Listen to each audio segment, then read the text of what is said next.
네, 안녕하십니까. 직무 중심으로 여러분들의 취업을 항상 올바르고 정확하게 도와드리고 있는 취업 컨설턴트 유정석입니다. 자, 이번 시간에는요, 여러분들이 궁금해하면서도 걱정하고 있는 두 가지에 대해서 한번 말씀 나눠볼게요.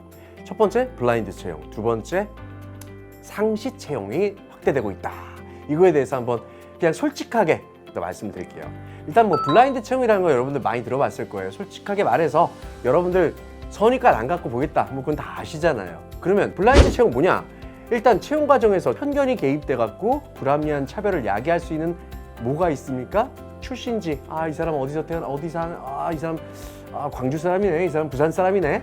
그게 아니라 또 가족 관계, 아빠가 뭐 했어?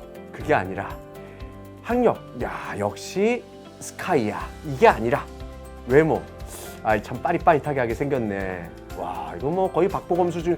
얼굴도 잘생긴, 일도 잘하는 거야 원래. 이런 짤데기 없는 선입관을 싹 걷어내고 진짜 그 지원자의 실력만 봅니다. 그 실력이 뭐야? 직무 능력이죠. 그러면 그 직무 능력은 뭘 갖고 판단하느냐? 바로 교육상, 자격상, 경력상, 경험상이에요. 내가 이 직무를 지원하는데, 내가 행정사무 직군을 지원하는데, 내가 전기기술 직군을 지원하는데, 내가 화공기술 직군을 지원하는데 맞춰갖고 나는 학교 교육과정이나, 그러니까 정규 교육과정이나 아니면 기타 뭐 국비지원 교육과정이나 온라인 교육과정이나 어쨌든 내가 뭘 공부했다. 그게 나오는 거죠. 그게 바로 교육상이에요. 그 다음 자격상. 그렇지. 근데 공부만 한 게 아니라 내가 스스로 바로 실무에 투입될 수 있을 만큼 자격증이라는 게 뭐예요? 실전 역량을 객관적으로 검증해주는 증이잖아요. 증.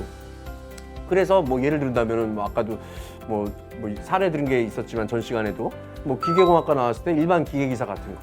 그 다음에 전자공학과 나왔지만 난 전기기사를 갖고 있다라는 거. 나는 행정사무직을 지원하는데 컴퓨터력 능력 1급을 갖고 있고, 그 다음에 GAIQ처럼 이런 통계 자료, 통계 분석, SPSS, 뭐 EView 이런 것들을 갖고 통계를 잘 다룬다는 거.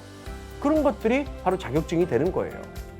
또 최근 들어서 많이 꼭 이게 무슨 뭐 디지털 인력에만 필요한 게 아니죠. 뭐 예를 들어서 금융공기업 같은 데 지원하는데 나는 영어영문학과를 나왔어. 하지만 나는 내가 빅데이터 관련된 교육을 받았어. 그래서 빅데이터 전문가 과정 받아갖고 나는 앞으로 은행에 입사했을 때 꼭 이런 행원이 아니라 나중에 디지털 인력들, 디지털 트랜스포메이션과 관련된 그런 인력으로도 나는 성장할 수 있는 그런 디지털 교육을 받았어. 이런 걸 보여줄 수 있는 게 바로 자격증이죠. 경력상. 경력상은 저는요 공기업 이번에 지원하는데요. 사기업의 인턴 경험도 상관없을까요? 전혀. why not? 좋은 거예요, 진짜로. 경력이라는 건요, 1순위는 당연히 그 해당 기업이 속해 있는 업종이라든지 직무와 관련된 인턴 경력이 있는 걸 제일 선호합니다. 하지만 그런 사람 몇 명이나 되겠어요? 내가 예를 들어서 한전을 지원하는데 꼭 한국전력과 관련된 계열사 인턴만 했을 때만 가점 받나? 아니죠. 내가 예를 들어서 CJ제일제당에서 인턴을 했어도 괜찮아요. 행정사무직을 지원할 때는. 왜? 어차피 행정사무직이라는 거는 인사, 재경, 기획 아니면은 영업 마케팅이에요. 그럼 거기서 행정사무직이 하는 건 뭐예요? 결국에는 수치를 데이터화 시켜서 데이터를 갖고 트렌드를 보는 게 행정사무직이 하는 거고요. 사기업의 영업 마케팅이라면 일반 공기업에서는 뭐겠어요? 바로 민원 대응입니다. 그렇죠? 민원 대응이라든지 그 기업을 제대로 뭐 기업의 어떤 것들을 알린다는 거. 홍보는 약간 경영지원하고 관련이 있지만 어쨌든 관련된 일을 수행했다라는 거. 아침에 출근해서 저녁에 퇴근할 때까지 직장 생활하면서 조직의 문화를 경험했다라는 거. 그래서 그런 경력사항이 중요한 거니까 그런 고민하지 마세요. 저는 솔직히 이번에 삼성전자 지원하는데요. 전자 쪽이 아니라요. 저는 저기 음식 만드는 데서 거기서 통조림 뚜껑 조립하는 거 했습니다. 상관없어요. 뭐래도 적으세요. 그 다음 마지막에 경험사항이죠. 경험과 경력의 차이는 아시죠? 경력은 돈 받고 대가를 받고 하는 거고요. 경험은 대가 없이 하는 거예요. 봉사활동이라든지 동아리 활동이라든지 학교 활동이라든지 공모전 활동 같은 거.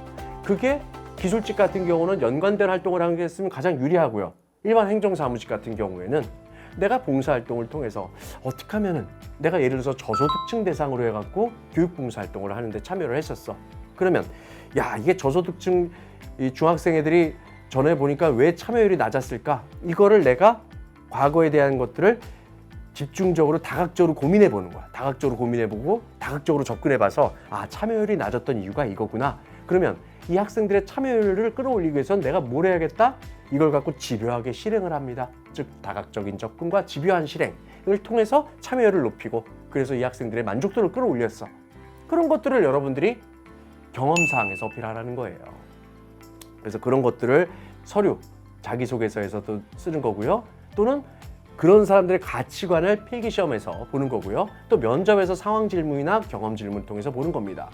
그래서 이런 것들을 보고 하는 거고, 이제 한 단계 한 단계를 본다 그러면은 서류 전형에서 여러분들이 주의해야 될 거, 취업준비생들 입장에서 주의해야 될 거 뭐냐.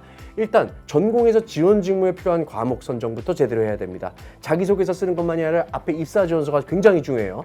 앞에 입사지원서에 교육사항, 자격사항, 경력사항, 경험사항 입력하는 거 되게 중요해요. 그러니까 그 교육사항에 입력할 거, 전공에서 지원 직무에 필요한 과목들 5개 정도 제대로 선정해놔야 되고요. 전공 과목에 만일 없다, 그럼 외부 교육 받은 거, 온라인 교육 받은 거에서도 뽑아내셔도 됩니다. 그 다음 여러분들이 모르는 거, 개조식. 여러분들 개조식이라는 말 처음 들어봤을 거예요. 그죠? 이게 뭐냐? 여러분들 이 블라인드 채용을 할 때 보면은 경력기술서나 경험기술서를 쓰게 합니다. 그럴 때 여러분들이 그냥 무작정 적어요. 어떻게 적느냐? 뭐 저는 뭘 했고요. 어디에서 무슨 팀에서 뭘 하면서 뭐를 느꼈습니다. 마치 자기소개서 작성하듯이 구구절절 씁니다. 그게 아닙니다. 개조식은 뭐냐? 하나하나씩 딱딱 끊어서 쓰는 거야. 예를 들어서 몇 년 몇 월부터 몇 년 몇 월까지 어느 기업에서 인턴 또는 계약직 일을 했고, 간단하게 회사 소개 써줘야겠죠. 뭐를 개발하고 뭐를 판매하는 회사고, 임직원 수는 대략 몇 명이고, 뭐 본인이 알 수 있으면 연간 매출액이 대략 몇 억 정도 되고, 간단하게 한 줄 적어줍니다. 그리고 이제 1. 담당 업무. 나는 내가 했던 일은 뭐. 2. 그 담당 업무에서 구체적으로 내가 발을 담궜던 거. 솔직히 인턴 현장 실습 해봤자 뭘 얼마나 했겠어요. 어쨌든 그 부서가 하고 있던 역할에 내가 발을 담근 거. 세부 내용이 뭐뭐뭐뭐. 그 다음에 세 번째, 그 과정에서 내가 뭘 어떻게 했다라는 본인의 역할. 행정사무직 같은 경우에 문서 번역 총 몇 건, 어떤 내용에 대한 몇 건 이렇게 작성해도 돼요. 그 다음 마지막에 여러분들이 이런 경력을 통해서 본인이 느끼고 얻은 점, 뭐뭐뭐뭐에 대한 중요성, 인식, 이런 식으로 쓰는 거예요. 그럼 경험기술서 또 어떻게 쓰느냐? 경력은 돈 받고 한 거잖아. 근데 경험은 돈 받고 안 한 거야. 예를 들어서 내가 어떤 대학생 창의 프로젝트 활동을 했어요. 몇 년 몇 월에 무슨 창의 프로젝트 활동을 했어. 그러면 그 프로젝트의 주제가 뭐였고 몇 명이 했는지, 즉 담당 프로젝트 주제 및 구성원 땡땡 해놓고 따르륵 쓰고, 참가 의도, 내가 여기 왜 참가했는지, 뭐뭐를 위해, 뭐뭐를 하고자 딱딱 쓰고, 세 번째 프로젝트 세부 내용, 뭐뭐 딱딱 끊어서, 그 다음에 나의 R&R, Role and Responsibility. 발음 좀 이상하죠? 나의 역할과 책임. 그 프로젝트에서 내가 구체적으로 뭘 했는지 뭐뭐 하였습니다. 이게 일기 쓰듯이 쓰는 게 아니라 뭐뭐뭐뭐의 기억, 뭐뭐뭐뭐 분석 딱 끊어 쓰는 거고, 그리고 이런 프로젝트를 통해서 본인이 어떤 기대 효과, 성과, 이걸 딱 쓰는 거예요. 자, 여러분들 내가 백날 얘기를 해봤자 뭔 소리 하는 거라고 할 수 있는 분들이 있어갖고 화면에 지금 쫙 띄워놨습니다. 제가 컨설팅 해줬던 학생에게 제가 이렇게 딱 정리해 준 겁니다. 이렇게 정리해 주면 또 여러분들이 궁금해하는 게 있어요. 아니 근데요, 경력기술서 1000자 이내라고 쓰는데 이거 읽어보니까 300자도 안 되는 것 같은데요? 상관없어요. 1000자 이내라는 거는 여러분들한테만, 당신은 경력이 하나밖에 없지만 어떤 친구는 경력이 4개, 5개 있는 친구 있어. 어쨌든 그걸 다 합쳐갖고 1000자 이내에 쓰라는 거예요. 너무 길게 쓰지 말고. 경력이 하나밖에 없는데 그걸 1000자를 풀어 쓰고 있어요. 왜 거기서? 쓸데없는 시간 버리지 말고, 경력기술서 글자수 안 보니까 1000자 이내, 그럼 이내만 쓰면 되는 거니까 경력기술서 쓸 때 일기 쓰듯이 쓰지 마시고 이렇게 쓰세요. 알았죠? 이거 되게 중요하니까 제가 지금 화면 딱 띄워놨습니다. 중요한 건 이제 블라인드 채용에서 면접이죠. 면접 갔었을 때 말 그대로 여러분들이 네 집 자식인지 어느 학교를 나왔는지 몰라요. 그렇기 때문에 what, why, how to를 본인을 어필해야 돼요. 내가 이 직무생활에 나는 어떤 경험과 어떤 경력과 어떤 지식을 쌓아왔습니다. 근데 나는 왜 이 공기업을 꼭 지원합니다. 그래서 앞으로 입사하게 되면 저는 구체적으로 뭐 하는데 기여하겠습니다. 그러니까 공기업도 기업 분석을 할 줄 알아야 돼요. 자, 이제 상시 채용으로 넘어갑니다. 한마디로 상시 채용 늘어나면 신입 채용 규모가 줄어들까? 줄어들어요. 뭐 어쩔 수 없어. 기업은 어려우니까 경력을 더 많이 뽑지만. 그럼 상시 채용 늘어나면 뭐가 달라지는지 여러분들 궁금하죠? 인적성 시험 보는 기업이 줄어듭니다. 그죠? 그 다음에 언제든지 지원할 수 있는 기업이 항상 있습니다. 9월달, 3월달에만 몰아서 보는 게 아니죠. 그죠?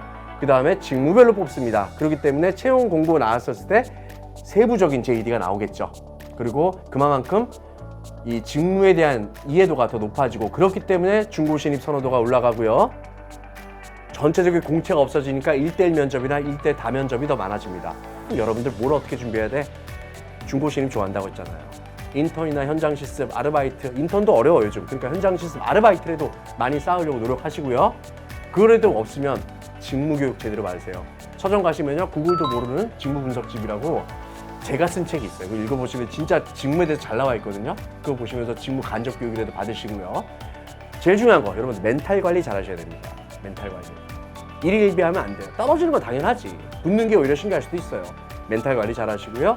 그 다음에 수시로 여러분들이 채용 포털 사이트만 보는 게 아니라 관심이 있었던 기업의 홈페이지라든지, 요즘 또 팁 하나 드릴게요. 링크드인. 네이버에 링크드인 검색해도 나와요. 그거 저장해 놓으시고요. 또 피플앤잡, 외국계 희망하시는 분은 피플앤잡 요게 들어가셔갖고 수시로 채용 공고 좀 많이 확인하시기 바랍니다. 자, 블라인드 상시 채용 이제 좀 여러분들 감이 오시죠? 다음 시간에 또 찾아뵙도록 하겠습니다. 감사합니다. 화이팅!